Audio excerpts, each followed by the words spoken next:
Halo sahabat proper, selamat bertemu kembali dengan saya Ari Saka yang akan menghiasi senior Republik dalam segmen komentar isu yang hangat terjadi di tengah masyarakat. Pada hari ini saya akan mengomentari tentang bola liar pelayanan BPJS. Publik Indonesia dihebohkan oleh video tenaga kesehatan yang membuat perbedaan layanan publik antara pasien umum dengan pasien peserta BPJS Kesehatan. Video yang diunggah di media sosial ini dilakukan oleh 3 orang tenaga kesehatan Puskesmas Lambunu II, Kabupaten Parigi Motong, Sulawesi Tengah. Dalam video tersebut, ketiganya memperagakan adegan ketika sedang mendapatkan pasien umum dengan ekspresi bahagia dan berjoget ria. Dan ketika mendapatkan pasien peserta BPJS, ekspresi mereka tidak bahagia dan cenderung bermalas-malasan.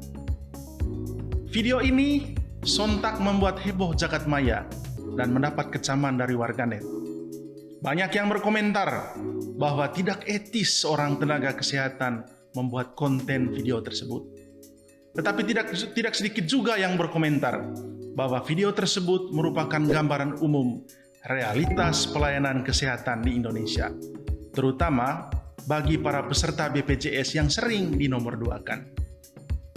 Ketiga tenaga kesehatan tersebut pada akhirnya meminta maaf kepada masyarakat, kepada pemerintah tentu saja, BPJS Kesehatan, dan lembaga profesi kesehatan yang terkait, seperti Persatuan Perawat Seluruh Indonesia, Ikatan Bidan Indonesia, dan Ikatan Dokter Indonesia.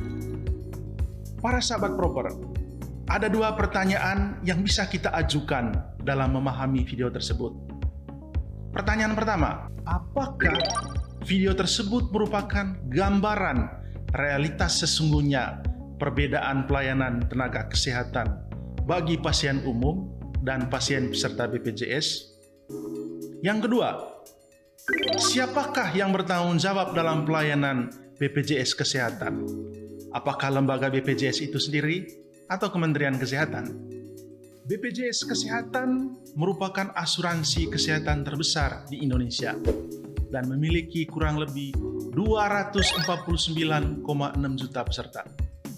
Keberadaan BPJS Kesehatan diwarnai dengan beberapa isu, yakni adanya defisit anggaran kesehatan, kenaikan iuran, penghapusan kelas BPJS Kesehatan, dan pelayanan kesehatan pasien BPJS yang terkesan diskriminatif. Isu pelayanan peserta BPJS yang terkesan diskriminatif oleh beberapa rumah sakit menunjukkan belum adanya kerjasama yang utuh antara BPJS Kesehatan dan Kementerian Kesehatan yang bertanggung jawab penuh atas sistem pelayanan kesehatan. Pada bulan Februari 2023, muncul perdebatan rancangan undang-undang atau RUU Kesehatan yang saat ini masih dalam tahap pembahasan. Perdebatan fokus pada bab 13 RUU Kesehatan, pasal 425. Pada pasal tersebut berbunyi bahwa BPJS merupakan badan hukum publik dan bertanggung jawab kepada Presiden melalui Menteri Kesehatan. Pasal ini mendapatkan tanggapan dari Direktur Utama BPJS Kesehatan, Ali Gufron Mukti. Ia mempertanyakan materi pada pasal tersebut, di mana BPJS tidak lagi bertanggung jawab langsung kepada Presiden, tetapi melalui Menteri Kesehatan. Seperti yang dikutip dari halaman kompas.com, Gufron menjelaskan bahwa dana yang ada di dalam BPJS Kesehatan sepenuhnya iuran peserta, bukan dari anggaran pendapatan belanja negara atau APBN. Dengan demikian, sangat penting untuk tetap menjaga independensi lembaga BPJS Kesehatan. Para sahabat proper, ketika pemerintah memperdebatkan independensi BPJS, apakah langsung bertanggung jawab ke Presiden atau secara tidak langsung melalui Kementerian Kesehatan?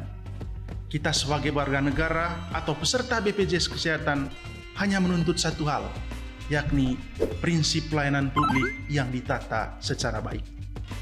Karena pelayanan publik merupakan bukti tanggung jawab pemerintah bagi masyarakat. Pelayanan yang baik dan langsung dirasakan oleh masyarakat bisa menjadi indikator kinerja pemerintah, baik itu BPJS Kesehatan sebagai sebuah lembaga maupun Kementerian Kesehatan itu sendiri. Pertanyaannya, pelayanan kesehatan peserta BPJS apakah menjadi tanggung jawab BPJS Kesehatan semata atau tanggung jawab bersama antara kedua lembaga ini? Seharusnya pelayanan publik itu harus menjadi tanggung jawab bersama, baik itu BPJS Kesehatan maupun Kementerian Kesehatan dengan pembagian tugas pokok dan fungsi atau tupoksi yang jelas. Dan tentu saja kita berharap bahwa tanggung jawab bersama ini tertuang dalam undang-undang atau peraturan turunan lainnya, baik pada level pusat maupun pada level daerah. Lalu, apa saja prinsip pelayanan yang harus dipikirkan bersama antara kedua lembaga ini? Berdasarkan keputusan Menteri Pendayagunaan Aparatur Negara nomor 63 tahun 2023 tentang Pedoman Umum Pelayanan Publik, ada 10 prinsip dasar pelayanan publik yang harus dikedepankan oleh sebuah lembaga publik. Yang pertama, kesederhanaan. Kedua, kejelasan. Ketiga, kepastian waktu. Keempat, akurasi. Kelima, keamanan. Keenam, tanggung jawab. Ketujuh, kelengkapan sarana dan prasarana. Yang kedelapan, kemudahan akses. Kesembilan, kedisiplinan, kesopanan, dan keramahan.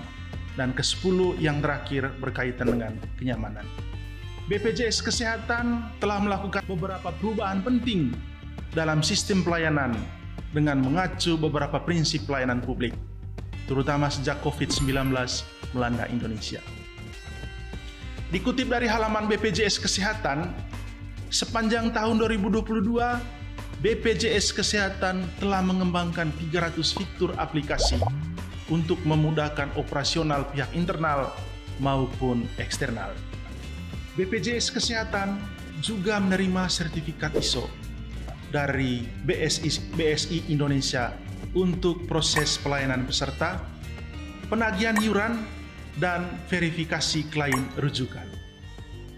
Hal tersebut menunjukkan bahwa BPJS Kesehatan telah melakukan hal yang sangat penting, yakni memperbaiki sistem pelayanan publik dan terbukti dengan penghargaan yang telah diterima. Dan kita sebagai masyarakat harus mengapresiasi prestasi tersebut. Pertanyaan yang lebih mendalam yang bisa kita ajukan, apakah hal yang telah dilakukan BPJS tersebut benar-benar merupakan peningkatan pelayanan publik? Berbagai perbaikan sistem pelayanan publik yang telah dilakukan BPJS masih menyentuh ranah administratif untuk memudahkan proses awal pelayanan kesehatan. Perbaikan sistem belum secara menyeluruh mampu menyentuh aspek kenyamanan ketika proses administrasi telah selesai dilakukan. Buktinya bahwa masih banyak pasien peserta BPJS yang belum dilayani dengan baik di beberapa rumah sakit atau puskesmas. Hal ini tentu saja harus mendapatkan perhatian serius dari BPJS Kesehatan itu sendiri dan Kementerian Kesehatan. Sudah saatnya kedua lembaga ini bersinergi membangun sistem pelayanan kesehatan yang baik untuk semua masyarakat. Hal ini sangat penting agar tidak lagi muncul keluhan dari tenaga kesehatan dan para peserta BPJS Kesehatan tentang menurunnya pelayanan kesehatan, baik itu di rumah sakit pemerintah atau swasta, maupun di lembaga kesehatan paling kecil seperti puskesmas. Sahabat Proper, demikian sajian komentar isu kebijakan publik hari ini. Sampai jumpa di komentar isu selanjutnya. Terima kasih dan salam perubahan.